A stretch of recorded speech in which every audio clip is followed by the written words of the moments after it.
का विश्लेषण करने के लिए चुनाव क्षेत्रशः बैठक की है, जिसमें से आप में से कई लोग उसमें सहभागी भी थे। तो ऐसी स्थिति में नए सिरे से कुछ नया विश्लेषण और कुछ नया प्रकाश डालने की आवश्यकता है। शायद बहुत लंबा भाषण उसके लिए देने की जरूरत नहीं है। मैं केवल कुछ तथ्य आपके सम्मुख लाऊंगा, मगर उसके पहले मैं एक चिंता को जरूर उजागर करना चाहूंगा। हमारा संगठन सबका साथ, सबका विकास, सबका विश्वास और सबका प्रयास, इसके आधार पर आगे चल रहा है और इसमें सबका प्रयास बहुत महत्वपूर्ण है। तो जो भी चुनाव परिणाम आए हैं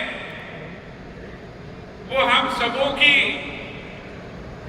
सक्रियता, हमारा योगदान या फिर कभी कभार उसके अभाव के कारण आए और हम सब ये जानते हैं। और इसलिए मैं ये कहना चाहूंगा कि इन चुनाव परिणामों के कारण विशेष रूप में देश भर में हमें लगभग पिछले चुनाव की अपेक्षा 60-65 सीटें कम आई। उसके कारण सभी के मन में एक पीड़ा है जो स्वाभाविक है, मगर कभी कभार आपस में चर्चा करते समय किसी न किसी के ऊपर इसका ठिकरा फोड़ने का जो एक मोह हमें हो जाता है। लगता है कि इन चुनाव परिणामों के कारण हम आत्म परीक्षण करते करते कहीं आत्म प्रताड़ना तो नहीं कर रहे, हम अपने ऊपर ही अनावश्यक पद्धति से टिप्पणियां तो नहीं कर रहे। और इसलिए इस मोह से हमने दूर रहना चाहिए, क्योंकि जब हम दूसरे किसी की ओर उंगली दिखाते हैं, कई बार संगठन के लोग जनप्रतिनिधियों की ओर उंगली दिखाते हैं, जनप्रतिनिधि संगठन की ओर उंगली दिखाते हैं, मगर हम सब इस तथ्य को भी जानते हैं कि जब एक उंगली हम किसी की ओर दिखाते हैं तब बाकी उंगलियां अपनी ओर रहती हैं। इसलिए बड़े निष्पक्ष तरीके से आत्म परीक्षण करते हुए कहां कुछ चूक रही है, कहीं कुछ भूल हुई है, इसका आकलन बनाते हुए हमें इस चुनाव का विश्लेषण करना पड़ेगा, चुनाव परिणामों की समीक्षा करनी पड़ेगी। मैं एक तथ्य बताना चाहता हूं कि भारतीय जनता पार्टी को पिछले चुनाव की अपेक्षा केवल 1.2% वोट कम मिले हैं।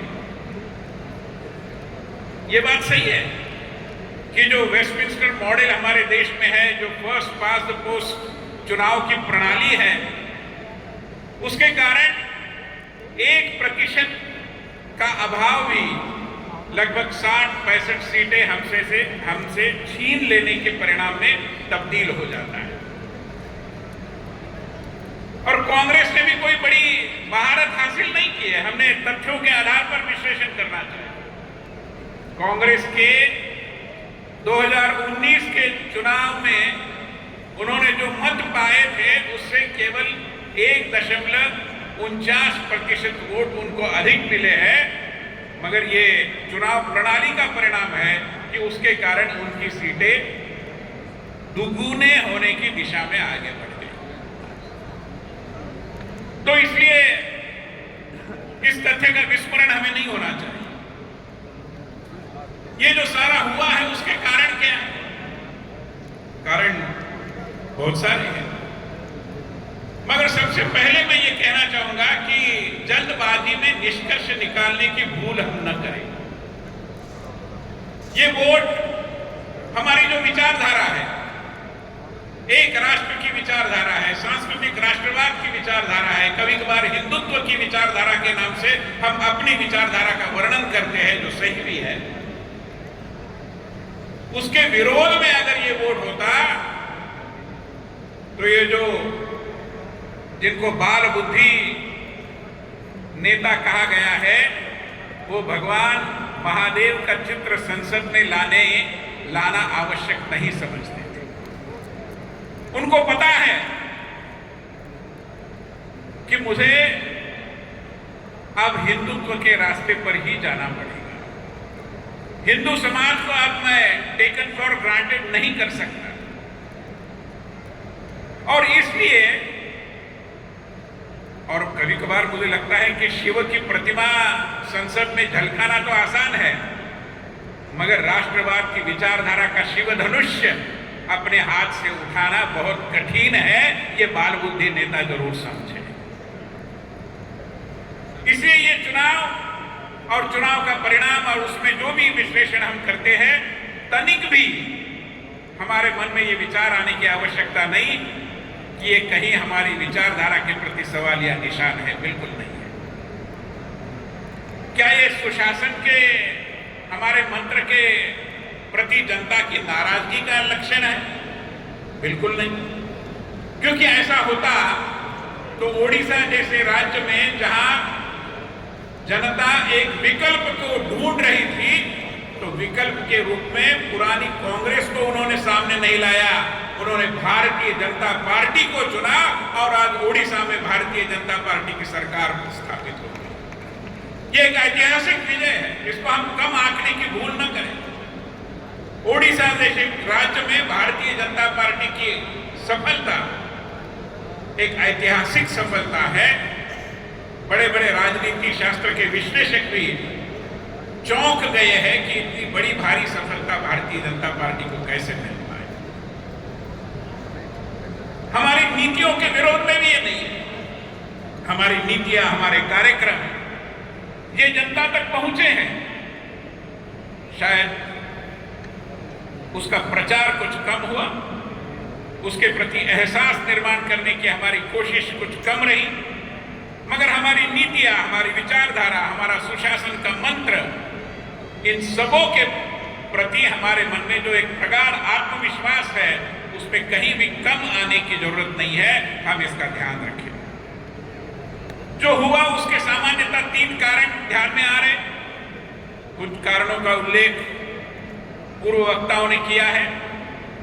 एक तो सरासर अपप्रचार, चाहे वो आरक्षण के विषय को लेकर हो, चाहे अन्य किसी विषय को लेकर हो। दूसरा है कि समाज में फूट डालो और राज करो नाम की जो नीति ब्रिटिशों ने अपनाई थी, जो कांग्रेस ने लगातार आगे बढ़ाई, उस नीति को, उस रणनीति को एक दृष्टि से, उस घिनौनी राजनीति को फिर एक बार कांग्रेस और विपक्षी दलों ने उजागर किया। इसलिए कई बार विकास और विकास के लिए वोट देने बजाय जनता के कुछ वर्ग अपनी जाति और संप्रदाय के आधार पर वोट देने के मोह में आ गए, जिसके कारण भी मैं मानता हूं कि हम जो अपेक्षित सफलता थी वो नहीं पा।